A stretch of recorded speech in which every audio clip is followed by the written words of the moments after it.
Hi world, it's 10 past 5 in the evening UK time on Thursday the 10th of July 2025. I'm finally recovered from my birthday's excesses. I'll remember that one for the rest of my life. Um, and it's full moon. And it's going to be full moon tonight in about 4.25 hours, 4.5 hours time. It's actually going to take place at 9:37 p.m. UK time tonight. So that's just under 4.5 hours from the time I'm recording this. I will talk about the full moon in a minute, but just a couple of fascinating facts about the moon, just to remind you what an absolutely amazing place in space and time that we live in. Now, I'm going to just give you a couple of guaranteed, hardcore, 100% accurate facts. And then I'm going to attribute meaning to them. And the meaning will be decried by astronomers and scientists who will say it's just coincidence. You already know what I'm going to say to that. So here's a couple of interesting facts. Firstly, and this is, I'm not sure of the exactness of the distance, but I'm sure of the exactness of the ratios. The moon is about fractionally over an average of 250,000 miles away from the Earth. The sun is 92 million miles away from the Earth on average.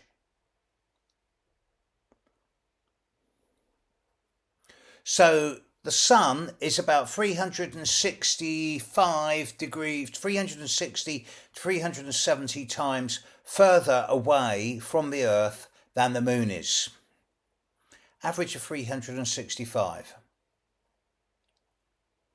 It just so happens that the sun is about 365 times the diameter of the moon. Now, if these two facts weren't accurate, we wouldn't get eclipses as we would know them. We would either see the sun completely obliterated or we'd see the ring of fire constantly.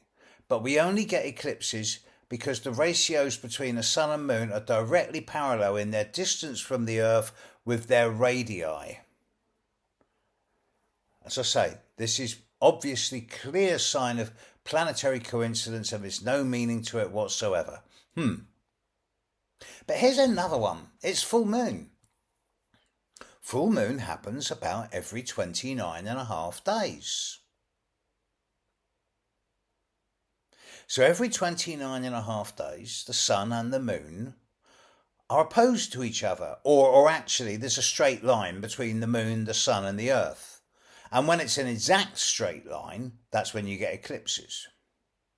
But at the moment, the moon is north or south of the earth, whilst being the opposite side from the sun. So it's full moon. But it may just be pure coincidence that the moon rotates on its axis once every 29.5 days. Goes round the earth once every 29.5 days, and it goes round on its axis once every 29.5 days. What an amazing coincidence. So the same face of the moon, plus minus 1%, is always facing the earth, tidally linked.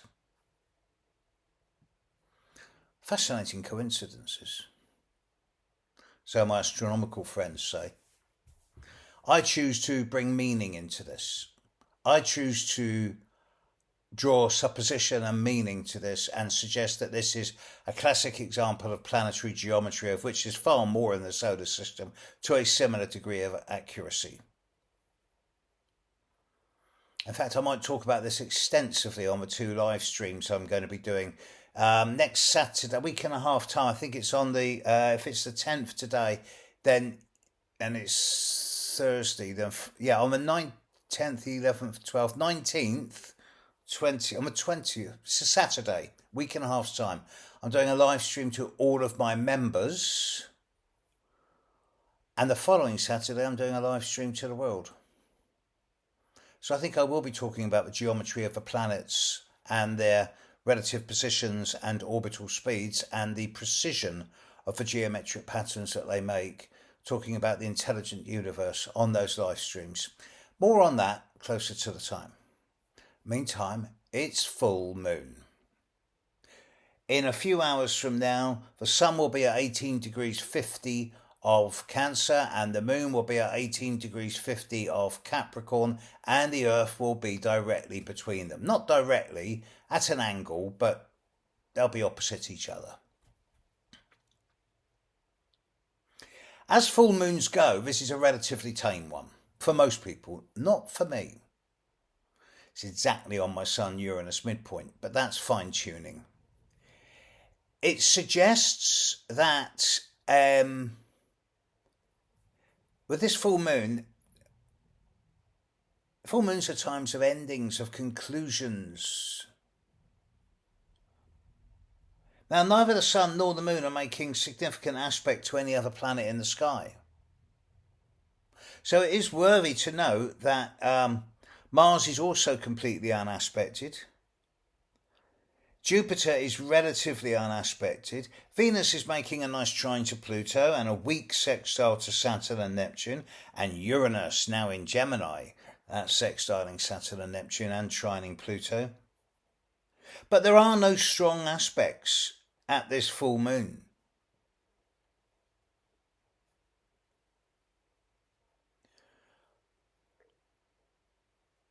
The new moon that's coming up in 2 weeks' time is an absolutely crazy one, opposite Pluto.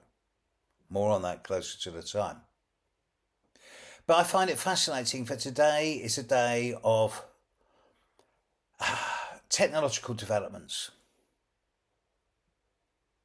At 10:20 p.m. UK time, 11:20 p.m. UK time last night, the first reports of Hotmail going down started coming through. And Hotmail has been offline for 18 hours now. And I know that this has had a massive knock-on effect. There's approximately, it's over 500 million people use Hotmail every day. It's down all over the world. Now, this is not affecting other Microsoft things like OneDrive, but it's affecting Hotmail. I've got some of my clients who have sent all their staff home for the day because they can't work. This is a massive outage. There's no sign as to what's caused it, and Microsoft, in their normal, transparent way, are saying absolutely nothing.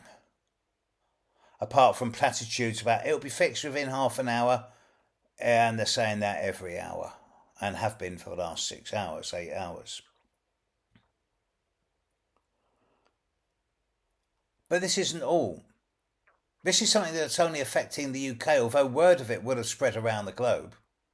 Over the last few months, over the last few weeks, there's been a few serious cyber hacks in the UK. The national supermarket Marks and Spencer's was taken down and held to ransomware. Similarly, both the Co-op, and Harrods were on the receiving end of a very similar cyber attack, which they managed to avoid at the very last minute by suddenly just turning all their computers off and disconnecting them from the internet. And it's easy when this type of thing happens to think, cyber criminals somewhere in the Far East or Russia or Eastern Europe, and there'll be ransom demands and blah, blah, blah. This morning, UK police arrested 4 young people, of whom the eldest was 20 and the others were 17 and 18, in connection with these cyber attacks, and they're not looking for anyone else. Now, I find it difficult to believe that 17-year-olds are going to be employers of a rogue state. They're obviously doing it for kicks or to make money. And part of me is thinking, what's the world coming to? When 17-year-olds can hack global supermarket companies and take them down. So I thought, well, where's the astrological signature of this? And then I just looked at the chart for the full moon, thinking it must be something to do with the full moon that this is coming to a close. And with the Microsoft thing going down, I thought, wait a minute, we're in Mercury retrograde shadow. Mercury's been in its retrograde shadow for a week now. And Mercury's going to go retrograde in about 10 days' time. And then it's going to stay retrograde until this time in August. And it's not going to clear its retrograde shadow till the end of August. So these events are not going to be resolved in the immediate short term. So have a look at the Mercury retrograde in your own personal chart. If I remember correctly, Mercury's going to go retrograde between about 4, 5, 6 degrees of Leo and 24, 25 degrees of Leo. So it'd be really, have a look at those areas, central Leo in your chart, and look at the house that's operative in, the house of zodiac. And that's the area where Mercury's going to be going retrograde. And that's where you might already be finding that there's inconveniences, sudden changes of plan. We're in a Mercury retrograde shadow and it's getting stronger and it's a bit bonkers out there, and we're heading into an absolutely crazy new moon in 2 weeks' time. So despite the tendency to make on-the-spot changes and sudden changes of course, I would suggest that this isn't probably a good idea. Not at the moment, because nothing's going to work out the way we expect. There's going to be changes, yes, but not in ways that's going to affect anything permanently. So wait. There's a lot more water to pass under the bridge. This has already been one of the craziest years on record, and it's still pretty crazy. Not in such an extreme way, at least for the long term, as it has been. I'm on record as having said that the stuff that's going on now is much more short and sharp rather than long and drawn out. But we will find more and more situations over the coming 6 weeks that can be linked to the Mercury retrograde. So major changes, of course, are not really recommended at the moment. At least wait until the middle of August, and preferably the end of August, because then you'll have a much clearer perspective on what's going on. In the meantime, buckle up, enjoy the ride as best as you can, treat it like a giant roller coaster, because look, all our emails are crashing, everything's going offline, the world's going to the dogs. So what are you going to do? I see so many people just today bitching and screaming, my business is falling down, I've had to send all my staff home, it's all Microsoft's fault, they're totally incompetent.